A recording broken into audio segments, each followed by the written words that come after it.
Hello दोस्तों, welcome to my channel. दोस्तों, आज की वीडियो में एसएससी कांस्टेबल जीडी के प्रीवियस ईयर सीरीज में आप देख सकते हैं कि 9 फरवरी को पूछे गए शिफ्ट नंबर 3 में जितने सारे क्वेश्चंस होंगे मैथमेटिक्स का, इन सबको हम लोग आज डिस्कस करने वाले हैं बेहतरीन तरीके से।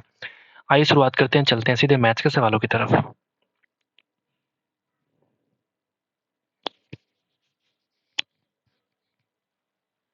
आप देख सकते हैं कि पहला सवाल आपके सामने आ चुका है। पहला सवाल ये बोलता है कि दिए गए आयत एबीसीडी के छायांकित भाग का एरिया निकालिए।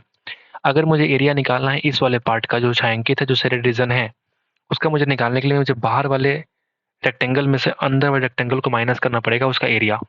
तो बाहर का हो जाएगा 8 गुणा 12, एल इंटू भी बोलूंगा तो 12 8 96, और अंदर की बात करूंगा 9 पचे 45, कितना हो जाएगा तो आप बोलेंगे 51 सेंटीमीटर स्क्वायर। सेंटीमीटर हो चाहे मीटर स्क्वायर हो, वट एवर यूनिट जो भी हो, कोई दिक्कत नहीं है। 51 मीटर स्क्वायर क्या हो जाएगा, इस सेड वाले रीजन का एरिया हो जाएगा, छायांकित भाग का एरिया हो जाएगा। ठीक है भाई। तो पहला सवाल जो बहुत आसान आपको देखने को मिला, नंबर 2 पे चलते हैं। एक दुकानदार अपनी वस्तुओं को 40 रुपीज प्रति किग्रा की दर से बेचने का दावा करता है, जिसकी कीमत उसके लिए 50 रुपये प्रति किग्रा है। लेकिन बेचते समय क्या करता है कि वो 1 किलो के स्थान पर 640 ग्राम देता है। तो उसका लाभ परसेंट ज्ञात कीजिए। देखिए कितना बेईमान दुकानदार है भाई साहब। ये दुनिया के सामने कह रहा है कि भैया देखो, हम तुमको भले ही 40 में सेल कर रहे हैं, लेकिन हमने इसको खरीदा है 50 में। दुनिया के सामने कह रहे हैं भैया, हमारा कॉस्ट प्राइस और सेलिंग प्राइस आप देख लो क्या है। हमने खरीदा है भैया 50 में और बेच रहा हूँ 40 में। ये दुनिया के सामने कह रहा है, लेकिन रियल लाइफ में क्या करता है, वो 1000 ग्राम के बदले 640 ग्राम का इस्तेमाल करता है। आप इस तरह से इसका एसपी और सीपी का रेशियो निकाल सकते हैं। आज अगर आप काटें तो एक जीरो यहाँ से, एक जीरो यहाँ से, एक यहाँ से और एक यहाँ से। 5 गुणा 2 10, 2 से कट जाएगा 32, 4 अट्ठे 32, 4 कहाँ 10। ठीक है, ये 4 और ये भैया 5। तो आप देखेंगे क्रॉस मल्टीप्लाई करोगे तो 4:5 का रेशियो है। तो एक्चुअल में इसको क्या होता है, प्रॉफिट होता है। कितने का प्रॉफिट, तो आप बोलेंगे एक का प्रॉफिट आउट ऑफ 4, इसी को बोलते हैं 25%। बोलिए, इसी को बोलते हैं भैया 25%। तो कैसे धूल झोंकता है, वजन खराब इस्तेमाल करके, कम वजन का इस्तेमाल करके इसने 25% का लाभ कमा लिया। ठीक है, आगे बढ़ते नंबर 3 पे चलते हैं। अगर आपसे कह रहा है कि इतना और इतने के वैल्यू 6750 है, तो ए और बी का एवरेज निकालिए। तो अगर मैं क्या करूंगा, 45 में कॉमन निकालूंगा यहाँ से, तो मैं काटूंगा तो 45 वन जा बचेगा 22, 22 5 यानी कि 5 जीरो। मतलब मैं कह सकता हूँ कि ए प्लस बी का वैल्यू आ चुका है कितना, तो आप बोलेंगे 150। अगर मुझे एवरेज निकालना है तो इस 150 को हम इस दो संख्याओं से क्या करेंगे, डिवीजन, यानी कि 75 क्या हो जाएगा, इसका एवरेज हो जाएगा। नंबर 4 पे आते हैं। 5 किलोमीटर की दौड़ में एक्स वाई जेड प्रत्येक जो है समान चाल से दौड़ते हुए क्रमशः स्वर्ण, रजत और कांस्य पदक जीतते हैं। ऐसा कुछ यहाँ पे देखने को मिल रहा है। कह रहा है कि एक्स जो है वो वाई को 0.5 किलोमीटर से हराता है। सवाल बहुत बार पूछे जा चुके हैं भाई साहब। एक्स वाई को, मतलब जब एक्स यहाँ पहुंचता है तो वाई पीछे रहता है। कितना पीछे रहता था, आप बोलेंगे 0.5 किलोमीटर। 0.5 किलोमीटर। ठीक है भाई। वाई जेड को 0.5 किलोमीटर से हराता है। मतलब अगर मैं फिर बात करूं, वाई जो है वो जेड को सेम हराता है 0.5 किलोमीटर। समझ गए। ये जो रेस है वो 5 किलोमीटर का है, तो 0.5 किलोमीटर का मतलब होता है 500 मीटर। 0.5 किलोमीटर का मतलब होता है भैया 500 मीटर। मतलब अगर मैं सिंपल तरीके से बोलूं मेरे भाई, कि देखो, कि जब y 5 किलोमीटर चलता है, यानी कि 5000 मीटर चलता है y, तो उस केस में z 500 मीटर कम। समझ गए बात। यानी कि 4500 मीटर ही चल पाता है। यानी कि 10:9 का रेशियो है, अगर हम डिस्टेंस के रेशियो की बात करें। जब y 10 मीटर चलता है तो z सिर्फ 9 मीटर चल पाता है। और यही कहानी अप्लाई होगी किसमें, जब x तुम्हारा 10 मीटर चलता है तो y 9 मीटर चल पाता है। क्लियर है। अब मुझे एक बात बताओ, जब ये पूरा का पूरा आधा किलोमीटर पहले से ही y की अगर बात करूं, तीनों को सेम प्लेटफॉर्म पे लाने की कोशिश अगर मैं करूंगा, तो यहां से यहां तक की दूरी हो जाएगी 4500 मीटर, क्योंकि आधा किलोमीटर तो इधर है। बोलिए, तो इस 4500 मीटर के रेस में y जेड को कितने से हराएगा, आप मुझे बताओ। तो 5000 मीटर के रेस में 4500 चल पाता है जेड। तो अगर इसको हम कन्वर्ट करते हैं कि y अगर 4500 जाए तो जेड कितना जाएगा बताओ। तो आप बोलेंगे 9 चौका 36, 9 पचे 45, यानी कि 4150। क्या मैंने सही किया, सॉरी 4050। ये सिर्फ 4050 ही चल पाएगा। यानी y, सॉरी, जब y जो है 4500 मीटर चल पाएगा तो z उस केस में सिर्फ 4050 चल पाएगा। मतलब z कहीं यहाँ पे रहा होगा, z यहाँ पे रहा होगा, और यहाँ से यहाँ तक की दूरी 4050 मीटर रही होगी। तो मैं कह सकता हूँ कि यहाँ से यहाँ तक की जो दूरी होगी वो 450 मीटर होगी, और पहले से यहाँ तक की दूरी 500 मीटर होगी। तो मैं कह सकता हूँ कि अगर तुम्हारा x इस पोजीशन पे है और z इस पोजीशन पे है, तो 500 प्लस 450 यानी कि 950 मीटर, यानी कि 950 मीटर से हराएगा।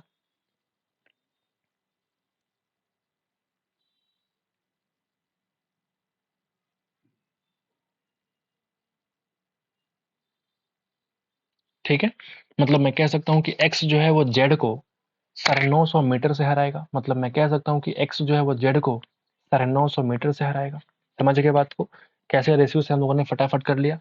ये लॉजिकल होते हैं रेस के सवाल, लोग को कंफ्यूजन होता है, बट अगर आप लॉजिक से करेंगे तो फास्टली कर पाएंगे, कोई दिक्कत आपको होने की संभावना नहीं है। ठीक है,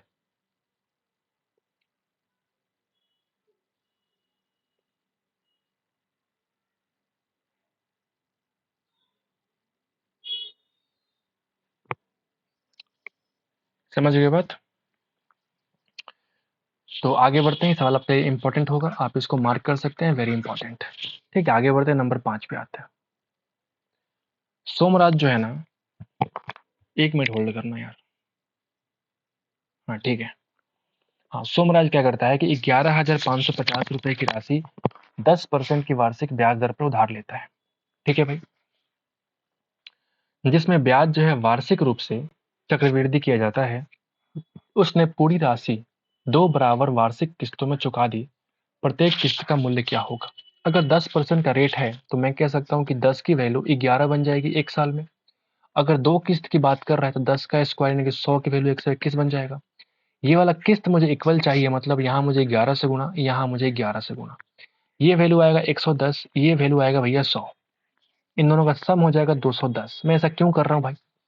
मैं समझाने की कोशिश कर रहा हूँ कि अगर 210 रुपये हमने किसी से उधार लिया है ना, तो उसके बदले 10% के रेट से मुझे 2 किस्त 121 रुपये का भरना पड़ेगा। समझ गए? लेकिन यहाँ पे उधार कितना लिया हमने? 11,550, यानी कि 11,550 का तुलना 210 से मुझे निकालना एक किस्त का वैल्यू, यानी 121 से करेंगे हम गुना। समझ गए बात? आओ जरा काटे, ये पूरा क्या हो गया, ये कट जाएगा इससे। 21 से कटेगा क्या? कटना चाहिए। 21 पचे 105, 21 पचे 105, सही है। 55 एकम 55, कैरी 5, 55 दूना 110 और 5 115, कैरी 11, 55 11 कितना होता है? 66। 155 रुपया क्या हो जाएगा? 2 किस्त भरना पड़ेगा। अगर आपने 11,550 रुपये के से उधार लिया है तो 10% के रेट से आपको 2 बार 6,655 रुपया भरना पड़ेगा, उसका इंस्टॉलमेंट। क्लियर है मेरे भाई? आगे बढ़ते हैं। यदि संख्या जो है 715 स्टार 42324 3 से पूर्ण डिविजिबल है तो स्टार के स्थान पे क्या आएगा? डिजिट का सम 3 से कटना चाहिए। तो देखो 4 2 6 कट गया, 3 कट गया, 4 2 6 कट गया, 5 1 6 कट गया। 7 में क्या जोड़े ताकि वो 3 से कटे? तो आप बोलेंगे 2 जोड़ो, ताकि ये संख्या 9 बन जाए, और 9 संख्या क्या हो जाएगी? 3 से डिविजिबल हो जाएगी। तो आपसे कह रहा है कि स्टार के स्थान पे सबसे बड़ी पूर्ण संख्या, दो सबसे बड़ी संख्या तो नहीं है, या तो 7 2 9 रख लो तब भी कट जाएगा, 7 5 12 रखोगे तो 12 भी कट जाएगा। मतलब यहाँ पे 9 से भी, 9 भी 3 से कटता है। 5 रखा हमने तो 12 भी 3 से कटता है। अगर हम 8 रखेंगे तो 15 भी 3 से कटता है। लेकिन 8 जो है वो बिगेस्ट नंबर है। आपसे कह रहे हैं कि लार्जेस्ट पूर्ण संख्या ज्ञात करो, तो संख्या कौन सी होगी? 8 होगी। कि सवाल थोड़ा बढ़िया है, आगे बढ़ते हैं, नंबर 7 पे आते हैं। अमोल के बारे में कह रहा है किसी काज को 96 डेज में कर सकता है, जबकि ईसा जो है उस काज को 60 डेज में कर सकता है। उन्होंने 30 दिन तक साथ काम किया और ईसा ने काम छोड़ दिया, तो शेष काम को पूरा करने के लिए अमोल द्वारा दिए गए दिन ज्ञात करें। तो इन दोनों को मैं पहले निकालता हूं क्या? एलसीएम। तो आप बोलेंगे ये 12 गुणा 8 है और ये 12 गुणा 5। ठीक है भाई, तो अगर मैं एलसीएम निकालूंगा तो आप बोलेंगे 12 गुणा 8 × 40। इफिशियंसी कितनी हो जाएगी? तो आप बोलेंगे 5 और 8। क्लियर है? 30 दिन तक काम करेंगे, यानी कि 8 5 13 के हिसाब से 30 दिन काम कराओ, मतलब कि 390 काम हो चुका है। और काम कितना हमको चाहिए होगा? तो 12 चौक 48, 480 काम हमको चाहिए, यानी अभी हमको 90 काम करना बाकी है। और ये काम करवाना किससे है? तो आप बोलेंगे अमोल से। अमोल की कार्य क्षमता है 5, यानी कि 18 दिन और लगाएगा अमोल, जिससे कि काम तुम्हारा कंप्लीट हो पाएगा। यदि दो संख्याओं का योग दे रखा है 60 इन संख्याओं का एलसीएम और एचसीएफ दे रखा है, तो उन संख्याओं के व्युत्क्रमों का योग क्या होगा? व्युत्क्रमों का योग यानी कि 1/x प्लस 1/y आपसे पूछ रहा है क्या होगा। अगर एलसीएम एचसीएफ दे रखा है तो हम कह सकते हैं कि दो संख्याओं का मल्टीप्लीकेशन उनके एलसीएम और एचसीएफ के मल्टीप्लीकेशन के बराबर होता है। यानी कि एक्स वाई का वैल्यू आ चुका है 175 इंटू 5 यानी कि 875। ठीक है क्या? 17×5 = 85, 5×5 = 25। ठीक है, 875 क्या हो गया? एक्स वाई की वैल्यू आ चुकी है। इस वैल्यू से हम क्या निकाल पाएंगे? इस वैल्यू का नंबर निकाल पाएंगे। कैसे? आप देखना, अगर हम इसको सिंप्लीफाई करेंगे तो आप देखेंगे X plus Y upon X Y. X plus Y की वैल्यू है 60 और नीचे आएगा 875। 5 से काटोगे तो बन जाएगा 12, ये 5 से काटोगे तो बिल्कुल ये वही वैल्यू आ जाएगा 175, यानी कि 12/175 इस सवाल का आंसर होगा। आगे बढ़ेंगे, अलजेब्रा का ठीक ठाक सवाल है ये। चक्रवृद्धि ब्याज पे एक राशि 2 वर्षों में इतना हो जाती है और 3 वर्षों में इतना हो जाती है, तो प्रति वर्ष का रेट ज्ञात करें। तो मिश्रधन का रेट लगाएंगे, जैसे 100 रुपए की वस्तु 10% रेट से 110 बन जाती है, अगले साल 110 पे ब्याज लगता है। ठीक वैसे ही 2 वर्षों में जो मिश्रधन बन गया, इस पूरे पे इंटरेस्ट लगेगा जिस रेट से उसका ब्याज सिंप्लीफाई किया गया है। समझ गए? तो इस अगर हम मिश्रधन का रेट निकाल देंगे तो ये वही रेट होगा जो मेरे इस सवाल का रेट हमको चाहिए होगा। समझ गए बात? तो आप जरा चेक करो कि 2809 का कितना परसेंट, मान लिया हमने x परसेंट कितना चाहिए हमको, तो इन दोनों का डिफरेंस, तो आप देंगे 2809 और यहाँ पे 2977 है, तो कितना है बताइए? वन कितना है? 168.54। क्या मैंने सही किया? 168.54। आपसे कह रहा है कि वैल्यू कितना आएगा? 168.54। क्या मैंने सही किया है? डिफरेंस निकाला हमने, इंटरेस्ट कितना लग गया? 168.54। सही है। आज जरा एक्स का वैल्यू निकालें। एक्स का वैल्यू निकालें तो अगर हम इस परसेंटेज को हटाएंगे तो नीचे क्या लग जाएगा? 100। तो एक्स की वैल्यू कितनी हो जाएगी? तो अगर हम 100 से गुना करेंगे तो पॉइंट को हटा दो, 16854 बटा 2809, तो आप देखेंगे पूरा पूरा 6 से कट रहा है, मतलब एक्स की वैल्यू आ चुकी है भैया 6%। और ये एक्स कुछ और नहीं बल्कि रेट ऑफ इंटरेस्ट है जो तुमको इस सवाल में चाहिए होगा। समझ गए बात? 6% इस सवाल का आंसर होगा। क्लियर है? आगे बढ़े। 20, 10 और 2% की 3 क्रमागत छूट अगर है तो एकल छूट कितना होगा? बहुत बार कर चुके हैं। 20 और 10 मिलके 30 बनाएगा, लेकिन 30 में से कम करेंगे 20 का 10% यानी कि 2, ये बन जाएगा 28%। 28 और 2% की बात करूंगा तो 28 और 2 कितना हो जाएगा? 30, माइनस करेंगे 28 का 2% यानी कि 0.25 इंटू टू, सॉरी 0.28 इंटू 2 यानी कि 0.56। क्लियर है? कम किया तो कितना हो जाएगा? 29.44%, और ये सवाल का आंसर होगा। आगे बढ़े, 11 पे आते हैं। देव और रोहित के बारे में कह रहा है कि देव और रोहित किसी कार्य को 12 दिन और 36 दिन में पूरा कर सकते हैं। देव से प्रारंभ करते हुए वे एकांतर दिनों में अगर कार्य करते हैं तो कार्य कितने वक्त में पूरा हो जाएगा? ये सवाल आपका है। ठीक है भाई, कार्य कितने वक्त में पूरा हो जाएगा? एलसीएम कितना? 36। इफिशियंसी कितनी? 3 और 1। कार्य शुरू कौन कर रहा है? देव। तो 3 + 1 4 काम हो जाएगा 2 दिन में। हमें काम कराना 36, तो 4 गुना 9, 2 गुना 9, 18 दिन इस सवाल का आंसर हो जाएगा। बहुत ही आसान सवाल। फोर्थ प्रोपोर्शन क्या होगा? हमने उसको एक्स मान लिया, यानी कि 125 upon 118 is equal to 88/x। हम तो ऐसे ही करते हैं। तो अगर हम काटेंगे तो कटने वाला है कि नहीं? x की वैल्यू आ चुकी है 88 इंटू 118/125। ये संख्या सिर्फ 5 से कटेगी और किसी से कटने वाली तो है नहीं। इसका मतलब ये संख्या जो है कटने वाला नहीं है। तो क्यों ना हम फोन का इस्तेमाल करें, और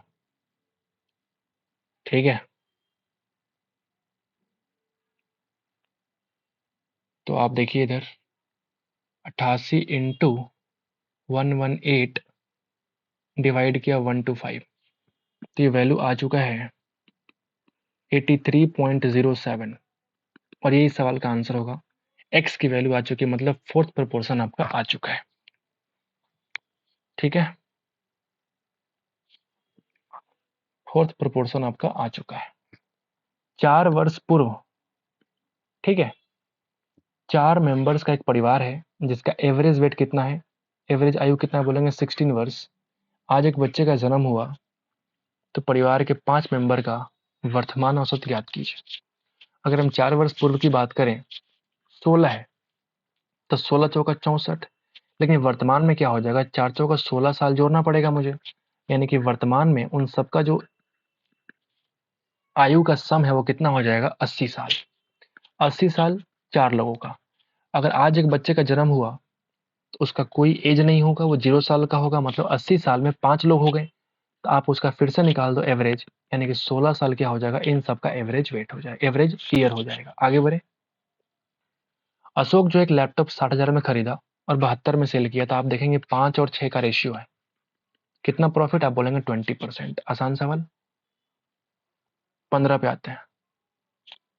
एक चुनाव में 2 उम्मीदवार एक दूसरे के खिलाफ थे, एक उम्मीदवार को 44% मत प्राप्त होता है और इतना मतों से हार गया। अगर एक को 44% मिला है तो अगले को 56 मिलेगा, तो इन दोनों को मैं कह सकता हूं कि ये वाला जीता होगा। कितने वोट से, तो आप बोलेंगे 14% वोट से। इस 14% वोट का वैल्यू ही कितना है, 7488। तो विजेता को कितना मत प्राप्त हुआ है, मतलब 7488 का तुलना करेंगे 14 से, विजेता का मत कितना है, आप बोलेंगे 56। 14 चौका 56, 14 चौका 56, क्या मैंने सही करा है? विजेता को कितने मत प्राप्त हुए, 7488। एक उम्मीदवार को 44 मत प्राप्त हुआ और वह इतना मत से चुनाव को हार गया, तो कितना मत प्राप्त हुआ, ये सवाल है। अब मैं ये सोच में पड़ गया हूं कि अगर ये 8 चौका 32 लास्ट में आता है तो लास्ट में 2 डिजिट 2 आएगा, यहाँ 4 ऑप्शन में दे रखा है। ठीक है, फिर से पढ़ते हैं सवाल को, मैं सब कुछ ठीक कर रहा हूँ ना। एक चुनाव में एक उम्मीदवार है एक दूसरे के खिलाफ थे, एक उम्मीदवार को 44% मत प्राप्त अगर होता है तो दूसरे को ऑटोमेटिक है कि 56% प्राप्त हो जाएगा। अच्छा, मुझसे मिस्टेक ये हो गई है कि 44 और 56 के अंदर आप देखेंगे 12% का डिफरेंस है, ना कि 14 का। My mistake. ठीक है, ओके, समझ गया बात। मैं कह रहा हूँ कुछ तो मैंने मिस्टेक किया है। तो 12 तुलना कर दिया हमने 56 से। अब जरा काटो, आंसर निकल जाएगा। तो आप देखेंगे 12 छक 72, 2 8, 12 दूना 24, 4 8 12 चौक 48, 56 गुना 4 यानी कि 224, कैरी हो गया 22, 56 दूना 112 और 22 कितना हो जाएगा 134, कैरी 13, 56 गुना 6 336 और 13 349। ये इस सवाल का आंसर होगा। ये वोट किसको मिला है, विनर को ये वोट आपको देखने को मिला है। ठीक है, 500 मीटर का एक रेस है, पूरा करने के लिए क्यू जो है पी को 50 मीटर का आरंभिक दौड़ देता है, मतलब चाहता है कि ये रेस जो है खत्म हो सेम टाइम पे। तो क्यू जो है पी को 50 मीटर का हेड स्टार्ट देता है, मतलब क्यू बोला कि भाई साहब पी जो है ना, आप थोड़ा आगे रहिए क्योंकि आपसे हम तेज दौड़ते हैं, तो आप हमसे 50 मीटर आगे रहिए, हम पीछे रहेंगे तब भी आपके हम बराबर यहाँ सेम टाइम पे पहुंच जाएंगे। ठीक वैसे ही आर जो है वो क्यू बहुत होशियार बन रहा था। अब आर इसका औकात दिखा दिया कि हम तुमको जो है 50 नहीं बल्कि 100 मीटर का रेस का स्टार्ट देते हैं ताकि तुम हमसे सेम टाइम यहाँ पहुंच पाओ। अब सवाल ये है कि उसी दौड़ को एक ही समय पर पूरा करने के लिए आर जो है वो पी को कितना प्रारंभिक शुरुआत दे सकता है। तो आर और पी की अगर कहानी है तो क्यों ना आर क्यू पी तीनों को सेम पोजीशन पे लेके आने की कोशिश करेंगे। देखो जरा, अगर तुम्हारा 500 मीटर का रेस है तो मैं कह सकता हूं कि यहां से यहां तक की दूरी कितनी है, 500 मीटर। बोलिए, अगर ये पी को बोला कि तुम 50 मीटर आगे चलो, इसका ये मतलब हुआ कि पी जितना वक्त में 450 मीटर चलेगा उतना ही वक्त में क्यू 500 मीटर चलेगा। तो अगर हम क्यू और पी का रेशियो निकालें तो आप बोलेंगे क्यू अगर 500 मीटर चल रहा है तो पी सिर्फ 450 मीटर चल रहा है, मतलब 10:9 का रेशियो है। बोलिए, तो अगर अगर मेरे भाई इस पी के बाद मैं चाहता हूं कि यहाँ पे क्या मैं सही कर रहा हूं ना, आर जो है वो पी को ठीक है, हाँ, पी को कितना स्टार्ट दे सकता है, ठीक है, 10:9 का रेशियो हुआ। तो अगर मैं ये बोलूं आपको क्यू और पी अगर यहाँ है, तो यहाँ जो डिस्टेंस बचेगा कितना बचेगा, तो आप बोलेंगे 400 मीटर। ठीक, वैसे अगर मैं आर और क्यू की बात करूं, आर और क्यू की बात करूं, देखना जरा, तो जितना आर जो है 500 मीटर चलता है, तो क्यू जो है वो सिर्फ 400 मीटर चल पाता है। मतलब कि 10:8 का रेशियो है, 10:8 का रेशियो है। ठीक है, अब मैं तीनों को समान पोजीशन पे ले आने की कोशिश करता हूँ, तो आप देखना क्यू यहाँ पे 10 है और क्यू यहाँ पे 8 है। तो क्यों ना इसको हम 5 से मल्टीप्लाई और इसको हम 4 से मल्टीप्लाई करें, तो ये बन जाएगा 40, ये बन जाएगा 36, ये बन जाएगा आपका 50 और ये बन जाएगा 40। समझ गए?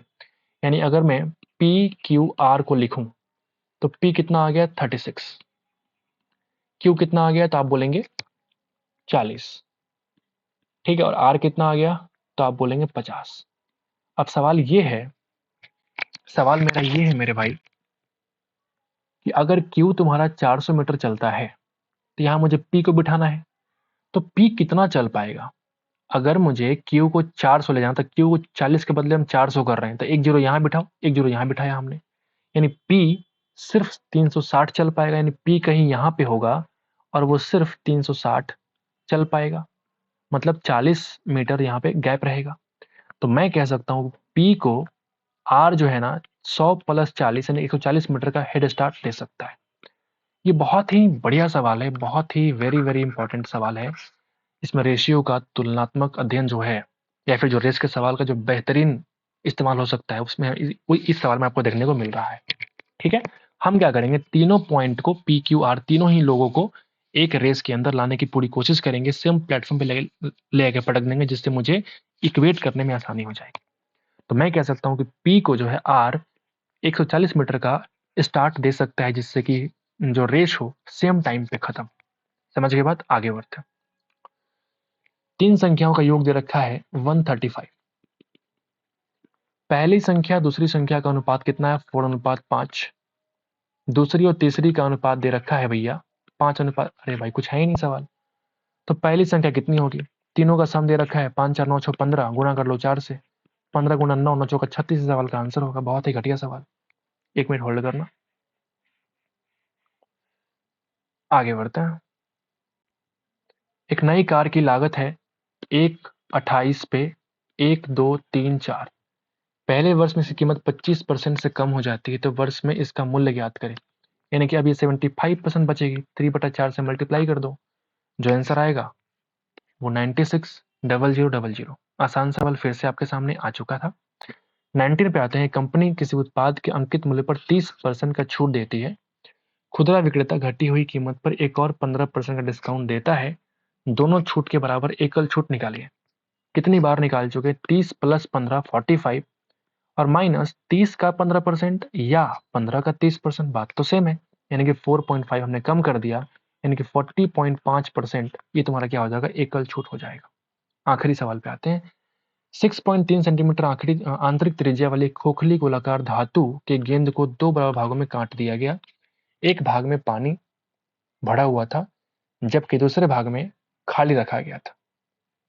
ठीक है, खोखला है, अंदर से खाली। ठीक है, पहले वाले भाग में रखे पानी का आयतन कितना है। ठीक है, तो अगर आपको रेडियस दे रखा है भैया 6.3 सेंटीमीटर, ये गोला है, हमने आधा काट दिया, कोई बात नहीं, तो ये बन गया हेमीस्फीयर। तो हेमीस्फीयर का वॉल्यूम की बात करेंगे, तो आप बोलेंगे 2/3 × पाई × r³ बोलिए। तो 2/3 × पाई की वैल्यू आपसे कह रहा है कि 22/7 ले लीजिए, कोई दिक्कत नहीं। आर की वैल्यू 6.3 × 6.3 × 6.3। क्लियर है ना? तो अब देखेंगे 7 की 21 कट जाएगा 0.3। ठीक है, आप जरा फोन से इस्तेमाल करते हैं और गुना कर लेते हैं फास्ट, ताकि टाइम वेस्ट नहीं हो। मेरे लैपटॉप का जो बैटरी है वो खत्म होने वाला है। 44 × 0.3 × 6.3 × 6.3, 523.9 इस सवाल का आंसर आपको आ चुका है। बहुत ही आसान सवाल था, कोशिश किया था कि मुश्किल बनाया जाए, लेकिन मुश्किल हो नहीं पाया। 523.9 सेंटीमीटर क्यूब क्या हो जाएगा, इसमें पानी का मात्रा है। कह सकते हैं, ठीक है, पानी का आयतन जो भी कह लीजिए। तो ये सवाल का आंसर होगा। तो उम्मीद करते हैं कि आपको पसंद आया होगा, तो एक बार लाइक कर दीजिएगा हमारे इस वीडियो को। मिलते हैं आपसे नेक्स्ट वीडियो में, आज के लिए इतना ही। Thank you so much guys for watching the video.